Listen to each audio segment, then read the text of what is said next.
So there has been a huge break for Tory Lanez. It looks like he might be coming out of jail. I hope he does because, truthfully, we all knew he was innocent. However, I'm not going to say too much. Let's let Sunstar Peterson, Tory Lanez's father, take over this conversation. Go ahead, Sunstar. Talk. That's right. Real talk, bro. Over. Amen. It's not over. Real talk, bro. God does not lose. Never. And even though we have come to this juncture, trust me, you will see that our God does not fail. As Tory Lanez recovers in a hospital after a prison stabbing attack, his father and supporters gathered today to demand his release. Former rapper was convicted of shooting Megan Thee Stallion. Fox 7's Christopher Hardo tells us about the claim of new evidence. Bringing it to light now was made necessary by the events of this week. Just days after rapper Tory Lanez, also known as Daystar Peterson, was attacked in prison, his attorneys are calling on Governor Newsom to pardon or commute his sentence, insisting they have new evidence Lanez didn't shoot superstar Megan Thee Stallion, but it was instead her former best friend, Kelsey Harris. And they say Harris's one-time bodyguard, Bradley James, was spurred by conscience to come forward. Mr. James informed Unite the People that he was witness to the conversation Miss Harris had where she stated she had the gun, she fired it 3 times. In essence, Mr. Peterson never shot anybody. Walter Roberts says the statement aligns with another witness who saw 2 women fighting. Lanez is serving a 10-year sentence after being convicted of shooting Stallion in the Hollywood Hills back in 2020. The singer testified against Lanez and in an op-ed wrote, quote, "Even as a victim, I have been met with skepticism and judgment. We didn't hear back from Stallion's attorney and couldn't reach Harris for comment."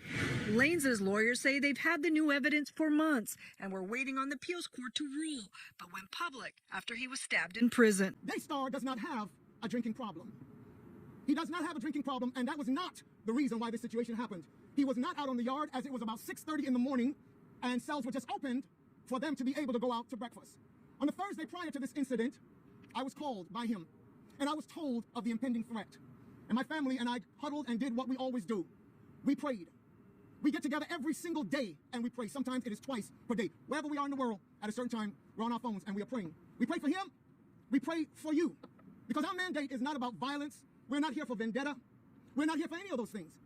My son, as I stood with him in the hospital room on the first day, my wife being present, said, "Dad, I'm not holding any animosity against this guy. I don't want to take any action against him. Whatever the system does, the system does." But that is his stance, and that is our stance. Might I go a little bit further? Because this will not be the first time I've said this publicly. I bear Megan Thee Stallion no ought at all. In fact, we have prayed for her on many occasions in our times of prayer. So this monster that Alex Spiro tried to create, and when I stood in the courtroom on that day and heard a corrupt prosecutor dismiss the fact that so many people, it was overwhelming the amount of people that sent letters to their office and were called to testify before the courts as they were considering sentence, which had already been decided, and the judge blatantly showed on that day that it really didn't matter what anybody said. It was supposed to be a forum in which it would be decided based on all the extenuating circumstances, etc. But it had already been decided behind closed doors. It's so funny that there is indeed a woman who has made it her life's mission to be the whip in the press or on the blogs. I'm not even going to call her name right now, but those who know. Everything that has to do with Tory Lanez, I believe that she is in some way compensated to spread these narratives. And so before the sentence was read in court, she already knew. That's really interesting to me. She already knew because she had discussed it with others, not knowing that it would come back to us. God is my witness. So moving right along, Daystar did not suffer superficial wounds. He was stabbed 14 times, 5 times in his back, 1 under his left cheekbone. In fact, his jaw was open. He was stabbed twice in the back of his head, and the rest in his torso, arms, and in his chest. It may seem sensational, but thankfully, like Dr. King, it was close to his heart but did not penetrate. After that, he was being rushed to a facility nearby in a vehicle in which he said, and I quote, "Dad, I thought it was my last. And having made my peace with God, I said, okay, God, is this how it's supposed to end for me?" And God said no. God told him, "Do not give up," in the car, upon which he turned to the attending officers and he said, "You must get me to wherever is the closest place that I can get to. I'm bleeding out here." He didn't even know his lungs had collapsed. All he knows is that he couldn't breathe. He could hardly speak. Upon which the officer turned around and looked at him and said, "Nah, we got to take him. He has to be airlifted." And thankfully, to God be the glory, he was airlifted.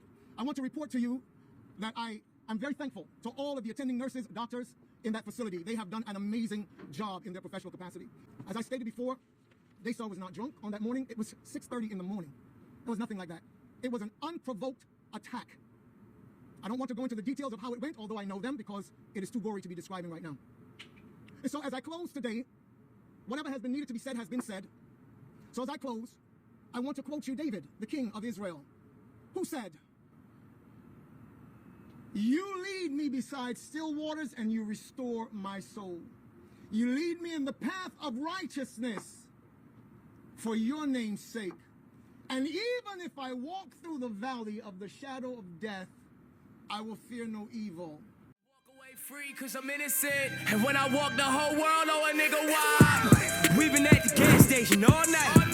We've been at the gas station all night. They done had the bag waiting all night. Tell them that it's lit, bitch, we on fire. Ay. Praise to the Most High. Ay. Praise to the Most High.